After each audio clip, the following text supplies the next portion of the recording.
الهوا كان تقيل بريحة التراب والحجارة المتهدمة. آدم واقف على التل باصص للمدينة اللي بقت شبه أطلال. الدخان طالع من كل ركن وصوت الناس بيصرخوا ويجروا في الشوارع. المجموعة الأولى من سكان المدينة شافوا آدم وبدأوا يجروا ناحيته. واحد منهم صرخ: انت السبب، انت اللي دمرت مدينتنا. واحدة تانية قالت: كنا عايشين حتى لو بالدم، بس كنا عايشين. دلوقتي ضيعت كل حاجة. ليان وقفت قدامه وقالت بغضب: كفاية، هو ما عملش حاجة غير إنه حرركم من العبودية. لكن الناس كانوا بيتقسموا نصين، نص شايف إن آدم بطل حررهم من لعنة الدم، ونص شايف إنه السبب في الخراب اللي قدامهم. آدم وليان ورحيم بدأوا يمشوا جوه المدينة، يشوفوا البيوت المهدودة والناس اللي بتحاول تنقذ بعضها. رحيم قال: الناس محتاجة أمل، محتاجة حد يقودهم، وإلا هيتحولوا لوحوش من الغضب. آدم فضل ساكت، شايف العيون اللي بتبصله بالكره والعيون التانية اللي بتبصله بالامتنان. وسط الركام لقوا طفل صغير قاعد بيعيط، ماسك في ايده حجر صغير بيضيء بنور أزرق خافت. ليان انبهرت وقالت: ده شبه حجر النبض. الطفل بص لآدم وقال: النبض ما ماتش، هو اختار يفضل فينا. آدم اتجمد مكانه، حس إن الحجر الصغير بيرتجف في إيد الطفل زي قلب حي.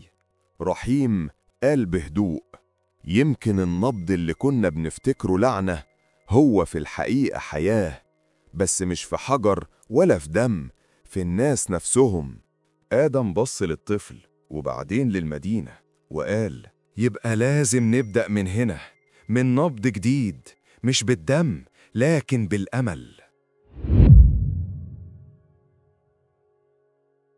المدينة كانت شبه مقبرة كبيرة، جدران منهارة، شوارع مليانة تراب وغبار، وناس واقفة محتارة بين الغضب واليأس.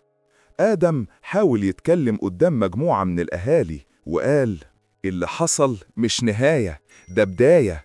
إحنا دلوقتي أحرار، نقدر نعيش من غير ما يكون دمنا تمن حياتنا. لكن صوت راجل من وسط الحشد قطعه: حرية إيه؟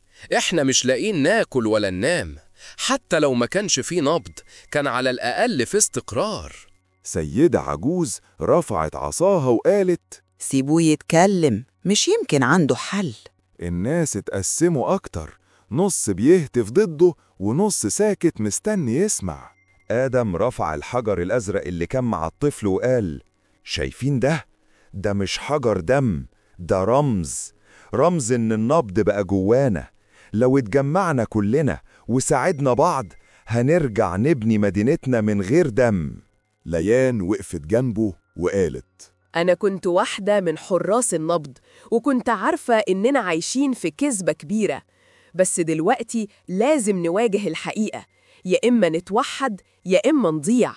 رحيم زود وقال: مفيش قوة تقدر توقف ناس قرروا يبدأوا من جديد. شاب من الحشد اتقدم وقال: أنا معاكم، هنبدأ ننظف الشوارع. بعده اتقدمت واحدة وقالت: وأنا هطبخ للناس من اللي باقي عندي. وبدأ الناس يتحركوا ببطء، لكن كأن في شرارة أمل صغيرة ولعت وسط الخراب. لكن بعيد فوق برج نص واقع كان في عينين بيراقبوا آدم. هو فاكر إن كل حاجة خلصت؟ لسه النبض ليه سر ما اكتشفوهوش. الليل نزل على المدينة، والناس كانوا لسه بيحاولوا ينظفوا الشوارع ويشيلوا الركام. النار البسيطة اللي ولعوها للتدفئة كانت منورة عيونهم المتعبة، لكن في نفس الوقت كانت مخبية خوف كبير. رحيم كان واقف بيراقب مجموعة شباب بيبنوا سور خشب صغير، وفجأة لمح حد واقف بعيد لابس عباءة سودة، ملامحه مش واضحة بس عينيه بتلمع زي الجمر. رحيم شد ليان وقال: شايفة اللي هناك ده؟ ليان بصت وقالت: مين ده؟ مش من أهل المدينة. آدم مشي ناحيتهم، لكن الشخص الغريب اختفى وسط الضلمة كأنه دخان. قبل ما يختفي تماماً ساب وراه قطعة جلد مكتوب عليها بخط غريب: النبض لم يكسر، النبض ينتظر. آدم مسك الورقة وقراها بصوت مسموع. الناس اتجمعوا حواليه. واحد منهم قال بخوف: يعني إيه؟ النبض مات خلاص. لكن آدم حس إن في حاجة ناقصة، حاجة هم لسه ما اكتشفوهاش. الليل كله آدم منامش، قاعد يفكر: يعني إيه النبض لسه موجود؟ هو فعلا اتحررنا منه، ولا في سر أعمق مدفون تحت المدينة؟ ليان قربت منه وقالت: أنا حاسة إن ده مش مجرد تهديد، ده تحذير. آدم هز راسه وقال: وأنا معاكي، واللي كتب الرسالة دي مش شخص عادي. بعيد عنهم في قبو تحت الأرض، الشخص الغامض كان قاعد قدام تمثال قديم ضخم على شكل قلب حجري متشقق. مد إيده ولمس التمثال وقال: النبض مش بيموت، النبض بيتحول. وعينيه لمعت أكتر وهو بيضحك ضحكة خبيثة كأنها بداية عاصفة جديدة. الصبح طلع والمدينة كلها على أعصابها. الناس بدأت تسمع إشاعات عن الشخص الغامض اللي ظهر بالليل والرسالة اللي سابها. آدم جمع ليان ورحيم وشوية من الناس اللي وثق فيهم وقال: إحنا لازم نعرف الحقيقة، مش هنقدر نبدأ حياة جديدة وإحنا مش فاهمين إيه اللي بيحصل. الرسالة دي معناها إن النبض لسه موجود بشكل تاني. رحيم رد: يعني إيه؟ مش كنا دمرنا الحجر الأزرق وكل حاجة انهارت؟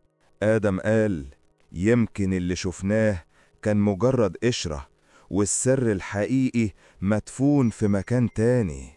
ليان قطعتهم: أنا سمعت حكايات زمان وأنا صغيرة عن معبد قديم تحت الأرض، بيقولوا إنه قلب المدينة واللي بناها ربط النبض بيه. بمساعدة خرايط قديمة لقاها رحيم في بيت مهجور، اكتشفوا سرداب مخفي بيودي الأنفاق تحت الأرض. الأنفاق كانت مظلمة مليانة غبار ورطوبة، وصوت المية بيتردد فيها كأنه وشوشة. آدم مسك شعلة وقال: خليكوا ورايا، أي غلطة هنا ممكن تقضي علينا. بعد ساعات مشي وسط الأنفاق وصلوا لباب حجري ضخم منقوش عليه رسمة قلب كبير وحواليه رموز غريبة. ليان قربت وقالت: ده هو معبد النبض. آدم حط إيده على الحجر والباب بدأ يهتز ببطء لحد ما اتفتح وطلع صوت عميق كأنه دق قلب. جوه المعبد كان فيه تمثال ضخم على شكل قلب حجري بينور من الشقوق اللي فيه. كل شيء كان بينور كأنه مليان نار. رحيم قال بخوف: القلب لسه عايش. آدم وقف مذهول وقال: ده معناه إن النبض ما ماتش، هو اتحرر من الحجر الأزرق ورجع لمصدره. ليان أضافت: واللي ظهر امبارح أكيد بيحاول يرجع يسيطر بالنبض ده. آدم حط إيده على قلبه وحس نبضه بيجري بسرعة كأنه بيجاوب على دقات القلب الحجري قدامه. المعبد كان ساكن بشكل غريب، بس فجأة الأرض اهتزت والتمثال الحجري اللي على شكل قلب بدأ ينور أكتر والدقات بقت أسرع.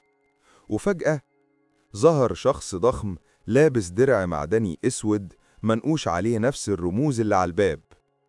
وشه نصه متغطى بخوذة وصوته خرج عميق يهز الجدران: مين اللي دخل المعبد من غير إذن؟ آدم وقف قدامه وقال: إحنا بندور على الحقيقة، على سر النبض. الراجل الغامض ضحك ضحكة تقيلة وقال: أنا حارس النبض، موجود من آلاف السنين علشان أحميه من أي حد، واللي بيدور على السر يبقى عدوي. رحيم شد سيفه وقال: إحنا مش جايين نحاربك. الحارس رد وهو بيخطو خطوة للأمام. كل اللي يقرب من النبض لازم يختبر. الأرض انشقت تحت رجلين آدم ودوامة نورية ابتلعته. ليان صرخت آدم. لكن الحارس مد إيده وقال الاختبار ليه واحد بس، والباقي هيفضلوا هنا. آدم لقى نفسه واقف في مكان غريب، زي فراغ واسع كله ضباب أبيض. وفجأة ظهر قدامه نسخة تانية منه، نفس الملامح، نفس الصوت، بس بعينين سودة قاتمة. النسخة دي قالت: أنا النبض اللي جواك، إما تسيطر عليا أو أسيطر أنا عليك. آدم مسك راسه وحس إن قلبه بينفجر من الدقات السريعة، كأن كل نبض حرب بينه وبين نفسه. آدم صرخ: أنا مش هخلي قوة غريبة تتحكم فيا. نسخته السودة ضحكت: بس انت محتاجني، من غيري انت ضعيف. وفجأة اتشكل حوالين آدم جدار من دقات قلوب مسموعة، كل دقة كانت زي سلاح. آدم فهم إن الاختبار مش قتال جسدي، ده صراع داخلي. في اللحظة دي ظهر ضوء وسط الضباب وصوت همس: النبض مش لعنة ولا هبة، النبض انعكاس. اللي جواه خير يقدر ينقذ نفسه، واللي جواه شر يهلك. آدم بدأ يجمع قواه، قلبه اتزن والدقات استقرت، والنسخة المظلمة ابتدت تتفتت زي رماد. آدم رجع فجأة من وسط الدوامة وهو مبلول عرق وتعبان، كأنه كان بيجري أيام. ليان جريت عليه: آدم، أنت بخير؟ آدم خد نفس عميق وقال: نجحت، شفت نفسي التانية وكسرتها. الحارس الضخم اتقدم، صوته كان أهدى بس فيه هيبة: انت أول واحد يقدر يوازن النبض جواه من قرون، وده معناه إنك المختار. آدم بصله باستغراب: مختار؟ يعني إيه؟ الحارس رفع إيده ناحية القلب الحجري الضخم اللي بينور وقال: النبض مش بس طاقة مدينة زي ما انتوا فاكرين، النبض أصل الحياة على الأرض كلها. اللي بنى المدينة بناها على جزء صغير من القوة دي، لكن المصدر الحقيقي تحت المعبد هنا. رحيم اتوتر وقال: يعني لو القوة دي وقعت في إيد غلط العالم كله ممكن ينهار؟ الحارس أومأ برأسه: بالظبط، النبض يقدر يبني أو يمحي شعوب كاملة. ليان قالت بخوف: طب والشخص اللي ظهر بالليل اللي بيسيب رسايل؟ الحارس وشه اتغير وصوته بقى غاضب: ده مش شخص عادي، ده من نسل سحرة النبض، جماعة قديمة حاولت تسرق القوة من آلاف السنين. أنا كنت فاكرهم انقرضوا، بس واضح إن واحد منهم رجع. آدم سأل: ولو نجح يوصل للمصدر؟ الحارس رد وهو بيبصله بعينين حادة: ساعتها مش مدينة النبض اللي هتختفي، العالم كله هيتحول لفوضى. الحارس مد ايده ناحية آدم وقدم له خنجر غريب، مقبضه منقوش عليه نفس الرموز. ده مفتاح النبض، انت الوحيد اللي تقدر تفتحه أو تدمره. آدم مسك الخنجر وحس قلبه بيرقص بدقات سريعة كأن الخنجر عايش. ليان قربت وقالت: خلي بالك يا آدم، أي قرار هتاخده من دلوقتي مش هيخصك لوحدك، ده هيخص البشرية كلها. ليل تاني حل على المدينة، بس المرة دي ما كانش زي أي ليلة. المدينة كلها حست بدقات غريبة، دقات مش من القلب الحجري لكن من قوة أعمق، كأنها بتخترق الأرض. رحيم قال وهو ماسك سيفه: في حاجة غلط، الدقات دي مش طبيعية. وفجأة سمعوا صوت جه من وراهم، هادي بس بيخوف: أخيراً لقيت المفتاح. ظهر شخص لابس رداء اسود طويل، وشه متغطي بقناع نصه فضة ونصه ذهب. عينيه بس اللي باينة سودة زي الليل وبتلمع بنور أحمر خفيف. ليان همست بخوف. ده هو ساحر النبض. الساحر مد إيده ناحية آدم وقال: اديني الخنجر يا ولد قبل ما النبض يبلعك زي ما بلع غيرك. آدم رد بعناد: النبض مش ملكك ولا ملكي، ده حياة ناس. الساحر ضحك ضحكة مرعبة، والدقات في المعبد زادت سرعتها، الجدران نفسها اتشقت. مد ايده وخرج منها شرار احمر لف حوالين رحيم ورماه بعيد. آدم صرخ: رحيم! الساحر رفع عصا غريبة من عظم وقال كلمات غير مفهومة. فجأة ظهر قدامه قلب اسود بيخفق بسرعة. الحارس صاح: دي قوة النبض المظلم، ازاي رجعت؟ الساحر ابتسم من ورا القناع: النبض مش للضعفاء، النبض للأقوى، وأنا هبقى سيد النبض. آدم مسك الخنجر، قلبه بيدق بسرعة، صوته الداخلي بيردد: لو استخدمت المفتاح غلط كل حاجة هتضيع. ليان قربت منه وقالت: صدق قلبك يا آدم، مش قوته. آدم رفع الخنجر للسماء، والضوء الأبيض انفجر من نصه، نور واجه الظلام اللي طالع من قلب الساحر. الهوا بقى نار وتلج في نفس اللحظة، والكل حس إن اللحظة دي هتحدد مصير العالم. المعبد كله كان بيرتعش من قوة النور والظلام. آدم واقف ماسك الخنجر، والضوء الأبيض بيحاول يصد الضوء الأسود اللي بيطلعه الساحر. ليان واقفة ورا منه صرخت: خليك قوي يا آدم، النور لسه جواك. رحيم رغم جروحه مسك سيفه ووقف جنبهم: انت مش لوحدك، هنحارب معاك. الحارس اللي كان بيتابع الصراع فجأة قال بصوت تقيل: آدم، لازم تعرف دلوقتي الحقيقة قبل ما يفوت الأوان. آدم وهو بيشد نفسه وسط الضوء: حقيقة ايه؟ الحارس قرب منه وقال: انت مش مجرد شاب ضايع جه بالصدفة، انت آخر نسل حماة النبض.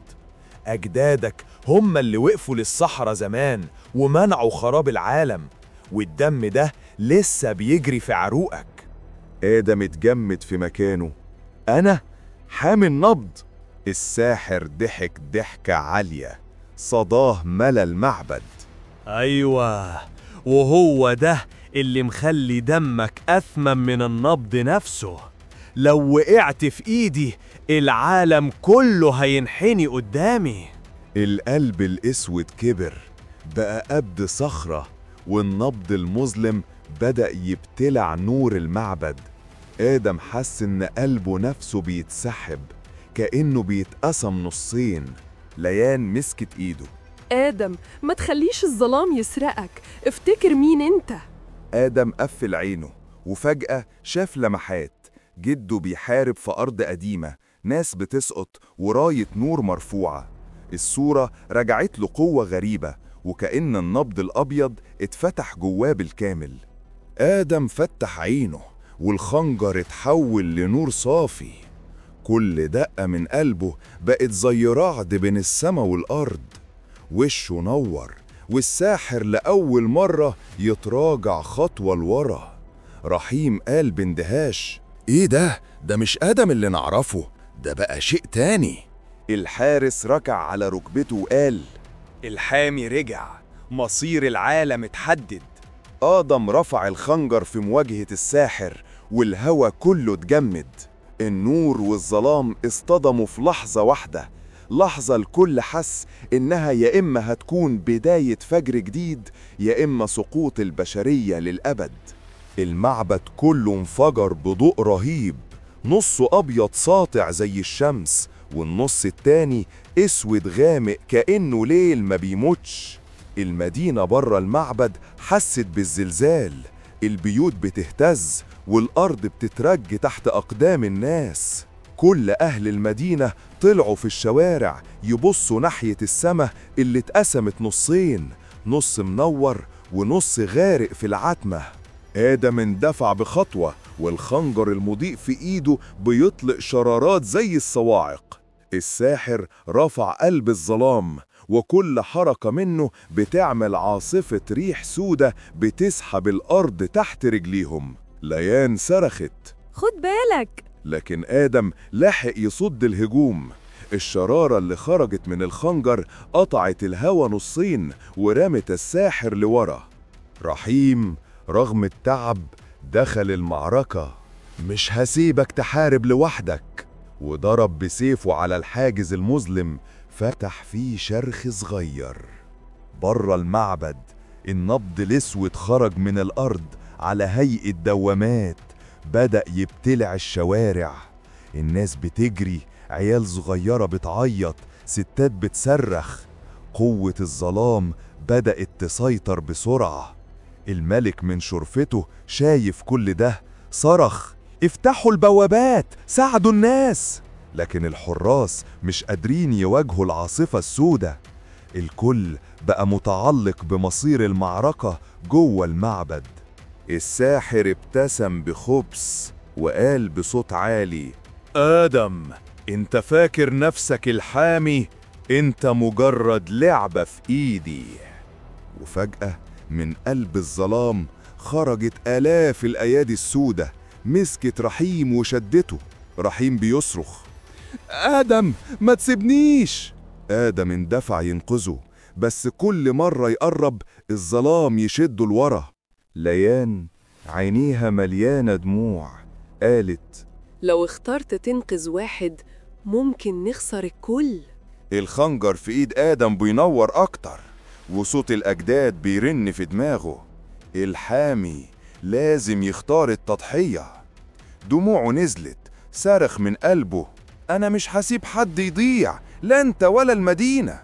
فجأة الخنجر انفجر بنور أكبر من أي وقت، والظلام اتراجع لحظة. الساحر بيبص لآدم بصدمة: إزاي بتتحدى قوانين النبض؟ آدم واقف والضوء مغطي جسده كله، والخنجر بقى أشبه بشمس صغيرة في إيده. المواجهة وصلت لذروتها، خطوة واحدة هتفصلهم عن النصر أو الهلاك. الهوا جوه المعبد بقى نار وتلج في نفس الوقت. النور اللي مغطي آدم كان بيحرق أي ظلام يقرب منه، لكن في نفس الوقت بيستهلك نبضه بسرعة رهيبة. كل دقة قلب بقت بتتسمع زي الطبول، كأنها هتنفجر. الساحر صرخ وقلب الظلام في إيده بقى أكبر من الأول: هخليك تدفع تمن تمردك بآخر نبضة في حياتك. وأطلق كورة مظلمة ضخمة كأنها شمس سودة نازلة من السماء. الكورة دي لو لمست الأرض مش هتسيب أي روح في المدينة. رحيم لسه مربوط بسلاسل الظلام صرخ: آدم إنساني، خلص على الساحر قبل ما نخسر الكل. ليان واقفة، عينيها مليانة خوف وإيديها بترتعش. لا، لازم تنقذه، ما ينفعش يضيع. آدم واقف بين خيارين: يوجه كل قوته لضرب الكرة السوداء وإنقاذ المدينة بس رحيم هيموت، أو ينقذ رحيم بس الكرة هتضرب ويموت الكل. النبض في صدره تصارع كأنه هيمزق ضلوعه. صوت الأجداد بيرجع يرن: الحامي لا ينقذ نفسه ولا صديقه، الحامي ينقذ النبض. آدم سحب أنفاسه، رفع الخنجر للسماء، والنور اللي خرج منه غطى المعبد كله، وقال بصوت هز الجدران: لو لازم حد يضحي يبقى أنا. وفجأة وجه الخنجر على صدره، غرسه جوه قلبه، وكل النبض اللي عنده اتجمع في شعاع نور ضخم طلع للسماء وضرب الكورة السوداء. المدينة كلها اتغطت بنور أبيض ساطع. الناس وقعت على ركابها من قوة الضوء، وبعدها هدوء غريب عم المكان. لما الغبار هدي، رحيم لقى نفسه حر، والسلاسل السودة اختفت. ليان وقعت على الأرض بتنهج، دموعها نازلة. آدم.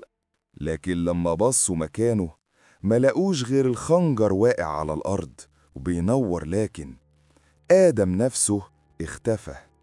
رحيم مسك الخنجر، إيده بتترعش. هو ضحى بنفسه علشاننا. المدينة كلها سمعت الدقات، كأن قلب جديد بيتولد من النور.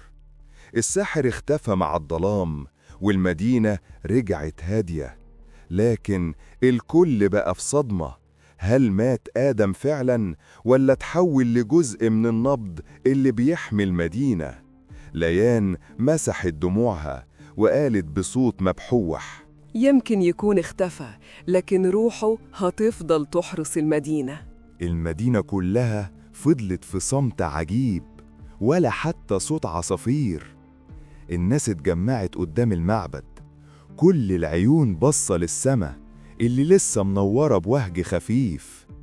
رحيم واقف مسك الخنجر اللي وقع من ايد آدم، ودموعه بتنزل من غير ما يحس. عض شفايفه وقال: محدش يموت وهو جزء من النبض. آدم عمل اللي مفيش حامي قبله قدر يعمله. البيوت اللي كانت منهارة بدأت ترجع تتصلح من نفسها، وكأن جدارها بيتلحم بالنور. الأشجار اللي نشفت رجعت تخضر وتفتح ورود، والناس حست بدقة قلب غريبة في صدرها، كأن كل واحد خد جزء من نبض آدم. واحد من الشيوخ رفع صوته: ده مش موت، دي ولادة جديدة للمدينة.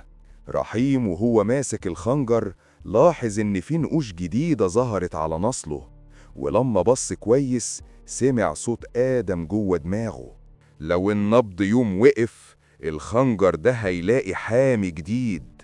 أنا مشيت من هنا، لكن هفضل أعيش جوه كل نبضة فيكم.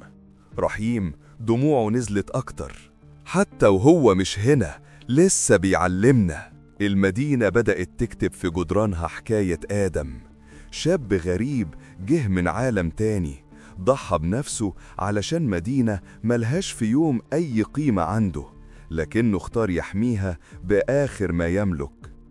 الناس بقوا يحكوا للأطفال: في يوم من الأيام هيجي حامي جديد، يمكن من بينا يمكن من بعيد، بس هيكون نور آدم اللي بيدله. ليان وقفت لوحدها قدام المعبد، تبص للسما اللي رجعت سودة وعليها نجوم. قالت بهمس: كنت أول مرة أحس إن في حد يستاهل قلبي، ولما لقيته راح، بس يمكن لسه عايش جوه دقاتي. وبكت بصمت. رحيم رفع الخنجر للسما وقال: من النهاردة المدينة دي مش بس مدينة النبض، دي مدينة آدم. والناس كلها ردت اسمه، وصوتهم هز الجدران: آدم آدم آدم. بعد شهور من تضحية آدم المدينة رجعت أجمل من الأول. النبض بقى هادي ومنتظم، والناس عاشت في أمان لأول مرة من سنين. لكن كان في إحساس غريب جوه الكل، إحساس إن دي مش نهاية الحكاية. ليان كانت ماشية على أطراف المدينة تبص للغابة اللي جنب الأسوار. فجأة لمحت حاجة غريبة، طفل صغير واقف لوحده، عينيه بتنور بنفس الضي اللي كان في عيون آدم. الطفل ابتسم وقال لها: انتي ليان صح؟ آدم بعتني. ليان اتجمدت مكانها. آدم؟ إزاي؟ الطفل رفع ايده وظهر رمز النبض منور على كفه. قال لي أقول لكم الوعد لسه مكمل، الحامي الجديد بدأ رحلته. رحيم لما شاف الطفل مسك الخنجر اللي كان بتاع آدم، وفجأة النقوش اللي كانت منورة عليه اتفتحت، وظهرت جملة: النور مش بيموت، هو بس بيتنقل من قلب لقلب. رحيم ابتسم لأول مرة من بعد التضحية. يبقى المشوار لسه مخلصش. المدينة كلها اتجمعت حوالين الطفل، ووشوشهم كلها أمل. الناس فهمت إن اللي عمله آدم مش بس إنقاذ، ده كان بداية لسلسلة من الحماة. النبض مش بس قلب مدينة، ده بقى عهد، وعد، وأسطورة. وبكده آدم بقى مش بس ذكرى، بقى بداية لعالم جديد، بداية لوعد، وعد إن النور دايماً هينتصر. وكل ما الزمن يعدي وكل ما مدينة النبض تحتاج، هيظهر حامي جديد يكمل الطريق.